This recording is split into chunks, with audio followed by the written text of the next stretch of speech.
నమస్తే. శ్రీ గురుభ్యో నమః. శ్రీమాత్రే నమః. ఆదిత్యాయ చ సోమాయ మంగళాయ బుధాయ గురు శుక్ర శనిభ్యై రాహవే కేతవే నమః. జపాకుస్మ సంకాశం కాశ్యపేయం మహాధృత్యం తమోరం సర్వపాపగ్నం ప్రణతోస్మి దివాకరం. గ్రహరాజు అయినటువంటి రవిరాజుకు నమస్కరిస్తూ ప్రతి మాసంలో మనం చెప్పుకునేటువంటి పక్షఫలాలు.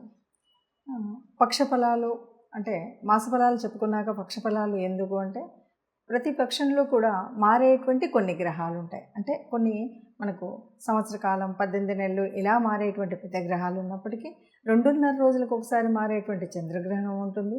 నెలకొకసారి మారేటువంటి సూర్యగ్రహణం, 45 రోజులకు ఒకసారి మారేటువంటి కుజగ్రహం, ఇలాంటి గ్రహాలు మార్పు ఉంటుంది. కాబట్టి బుధుడు ఈ గ్రహాలు మారుతూ ఉంటాయి. కాబట్టి గ్రహాలు మారుతూ ఉన్నప్పుడు ఈ 15 రోజులకు కూడా ఉండేటువంటి వేరియేషన్ ఎలా ఉంటుంది, దానివల్ల అంటే మొదటి పక్షంలో ఎలా ఉంటుంది, రెండో పక్షంలో ఎలా ఉంటుంది, ఏదైనా మనం పెట్టుబడులు పెట్టాలన్నా, ఉద్యోగ వ్యాపారాలు కానీ, సంతానంలో కానీ, ఇంకేదైనా విషయాల్లో కానీ ఈ ముందు 15 రోజులు వెనక 15 రోజులలో ఎలాంటి జాగ్రత్తలు తీసుకుంటే మనం సవ్యంగా ఈ మాసం అంతా కూడా సాగించవచ్చు అనేటువంటి ఒక దృష్టికోణంతో మనం ఈ పక్షఫలాలు చెప్పుకోవడం అయితే ఉంటుంది.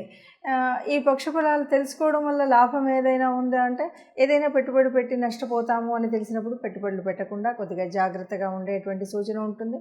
అలాగే గ్రహాల యొక్క అనుకూలత కోసం ఆ 15 రోజులు కూడా మనం కావలసినటువంటి పరిహారాలు చేసుకోవచ్చు. దీనివల్ల మనం అనుకున్నట్టుగా పెద్దగా నష్టాలు పోకుండా, అనారోగ్యం పాలవ్వకుండా, అల్లకల్లోలంగా ఉండేటువంటి మనసును స్థిమితంగా పెట్టుకునేటువంటి పరిస్థితి. ఒకసారి మనసు స్థిమితంగా ఉంటే ఏదైనా కూడా సవ్యంగా చేసుకునేటువంటి ఆలోచనలు వస్తాయి. కాబట్టి ఆ సవ్యమైన ఆలోచన దిశగా వెళ్ళాలి అంటే తప్పనిసరిగా ఇవి మనం చూస్తూ వెళ్తాం. ఏది ఏమైనా సరే మరి మొత్తంగా మనకు కనిపించేటువంటి గ్రహస్థితి ఎలా ఉంది అంటే, ముఖ్యంగా ముందుగా మనం ఈ మాసానికి గాను అంటే ఈ మాసంలో మొదటి పక్షంలో గ్రహాల స్థితి ఎలా ఉంది చూసుకోవాలి.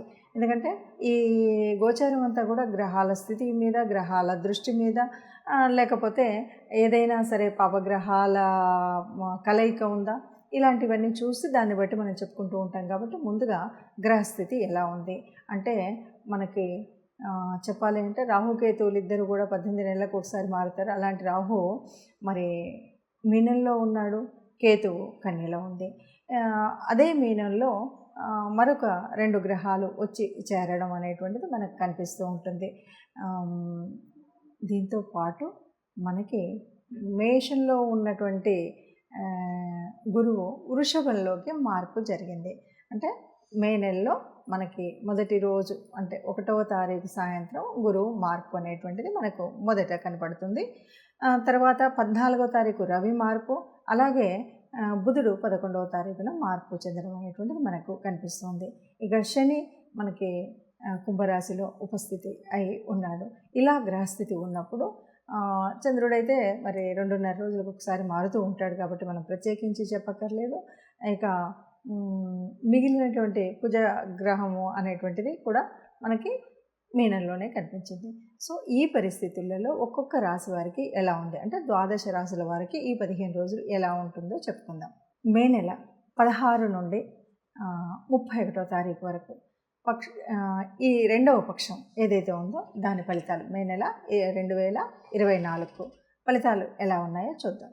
మే నెల రెండవ పక్షంలో అంటే 16 నుండి 31 మే నెల 2024 గాను రెండవ పక్షంలో మరి ధనుసు రాశి వారికి ఎలా ఉంటుంది అంటే, చక్కగా కోరిందల్లా పట్టిందల్లా బంగారం అంటారు కదా, అలా చక్కగా మొదటి పక్షంలో ఎలా ఉందో రెండో పక్షంలో కూడా అలాంటిదే ఇంకా ద్విగ్నీకృతం అవుతూ ఉంటుంది. అంటే ఏదైనా మీరు చేయాలనుకున్న పనులు ఇష్టపూర్తిగా చేయాలనుకున్న వాటికి తగిన ఫలితం ఉంటుంది, సంతోషం కూడా వృద్ధి అవుతుంది అని చెప్పచ్చు.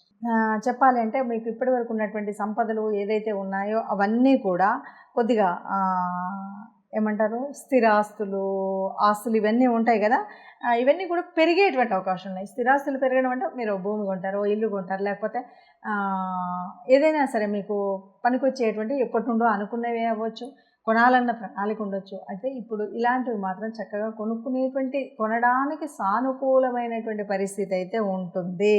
ఇది స్పష్టంగా చెప్పొచ్చు. అట్లాగే ధనప్రాప్తి, వస్తుప్రాప్తి జరుగుతుంది. ధనప్రాప్తి అంటే మనం ఏదైనా ఇంతకుముందు పెట్టిన వాటిలో కానీ, రెంట్లో ఇవ్వని వాళ్ళు కానీ, ఇవన్నీ కూడా ఏదో ఒక రకంగా ఆర్థిక వ్యవస్థ సుస్థిరంగా ఉంటుంది. అట్లాగే వస్త్ర అంటే మనం బట్టలు కొనుక్కోవచ్చు, ఎవరైనా పెట్టొచ్చు, ఏదేమన్నా కానీ మనకు చక్కగా వస్త్ర లాభం అయితే ఉంటుంది. అట్లాగే మీరు ఏదైనా పర్టికులర్గా చెయ్యాలి అనుకున్నటువంటి పని ఏదైనా ఉంటే, అంటే ఇష్ట కార్యం ఏదైతే ఉందో అది సిద్ధిస్తుంది. అంటే ఎప్పటి నుండో నాకు డ్రీమ్ అండి, నా ఇల్లు ఇలా సర్దుకోవాలని, ఎప్పటి నుండో నా డ్రీమ్ అండి ఈ ప్రాంతానికి వెళ్ళాలని, ఈ తీర్థయాత్రకు వెళ్ళాలని అంటుంటారు కదా, ఆ డ్రీమ్ నెరవేరుతుంది. అంటే మనం ఎప్పటి నుండో ఈ పని చేయాలి అనుకున్నటువంటి పని ఏదైతే ఉందో అది పూర్తిగా మీరు అనుకున్నట్టుగా చేయగలుగుతారు. మా అమ్మాయిని ఇక్కడ జాయిన్ చేయాలనుకున్నాను, లేకపోతే ఇంకేదో మనకు ఏవో ఉంటాయి కదా ఇప్పటి నుండో ఇష్టమైనటువంటి కార్యాలు, ఆ కార్యాలు సిద్ధించేటువంటి సమయం ఇప్పుడు ఆసనమైంది. అట్లాగే మీరు ఏదైనా ఏ పనిలో అయినా శ్రమ పడతారు కదా, శ్రమకు తగ్గినటువంటి అంటే మీరు పడ్డటువంటి ఆ కృషి, మీరు పెట్టినటువంటి శ్రమ ఏదైతే ఉందో దానికి ఫలితం తప్పకుండా ఆశించినంత ఫలితం వస్తుంది. ఉద్యోగాలు లేనటువంటి వారికి ఈ సమయంలో ఉద్యోగాలు అంటే ఇప్పటికే అప్లై చేసి ఉండో, లేకపోతే దానికి అవకాశము అర్హత ఉంటే తప్పకుండా ఉద్యోగం వచ్చేటువంటి పరిస్థితి ఉంది. వృత్తి వ్యాపారాలు చేసేటువంటి వారికి అందరికీ కూడా అనుకూలమైనటువంటి పరిస్థితి ఉంది. ఓవరాల్గా చెప్పాలంటే ఆరోగ్యం, సంపద, కుటుంబ శ్రేయస్సు అన్నీ ఉంటాయని చెప్పచ్చు. ఇప్పటి వరకు మనం చూస్తున్నటువంటి గ్రహాల స్థితి దాన్ని బట్టి చూస్తే కనుక మనకు అర్థమయ్యేటువంటిది ఏంటంటే గ్రహాలు అనేవి మార్పు చెందుతూనే ఉంటాయి. భూలోకంలో ఉన్నటువంటి మానవ మాత్రుల మీద ఆ ప్రభావం అనేటువంటిది ఖగోళంలో ఉన్నటువంటి గ్రహాల ప్రభావం మనుషుల మీద పడుతుంది. మనుషులేంటి, జీవజంతువు జాలాల అన్నింటి మీద పడుతుంది. అలా పడుతూ ఉన్నప్పుడు ఆ మార్పుల వల్ల కొన్ని మార్పులు అయితే మనకు జరుగుతూ ఉంటాయి. దాంట్లో మనం పుట్టినటువంటి రాశిని బట్టి మన యొక్క యోగించేటువంటి గ్రహాలు ఏమున్నాయి ఇలాంటి అన్నింటిని బట్టి చెందేటువంటి మార్పులు కానీ, యోగాలు కానీ, లేకపోతే ఒక సంతాన విషయంలో కానీ, వ్యాపార విషయంలో కానీ, ఉద్యోగ విషయంలో కానీ మనం చేసేటువంటి అనేక రకాల కార్యక్రమంలో మనకు ఎలా జరుగుతుంది అంటే మంచి అవుతుందా, చెడు అవుతుందా, చేసేటువంటి ప్రయాణాలలో కానీ ఆరోగ్యరీత్యా ఎలా ఉంటుంది, ఈ విషయాలన్నీ కూడా మనకు తెలుసుకోవడం అనేది బాగుంటుంది అని అన్నప్పుడు చాలామందికి ఒక ప్రశ్న ఏమిటంటే, మీరైతే మేషరాశి అన్నారు, మీరైతే మీనరాశి అన్నారు, మీరైతే అని చెప్తారు, కానీ మాకు అలా కాకుండా మీరు చెప్పినంత గొప్పగా లేదు, మామూలుగా ఉంది, లేకపోతే మీరు చెప్పినంత చెడు జరగలేదు, చాలా బాగానే ఉంది అనేటువంటి వాళ్ళు చాలామంది ఉన్నారు. దీనికి ఒకటే కారణం, జ్యోతిష్యుడు తప్పు చెప్తున్నారన్నది కాదు. దీనికి ఉన్నటువంటి కారణం ఏంటంటే జన్మజాతక రీత్యా మీ కుండలిలో మీకు అనుకూలించేటువంటి గ్రహాలు కనుక ఉన్నట్టయితే ఇది మీకు అంత ఎఫెక్ట్గా అనిపించకపోవచ్చు.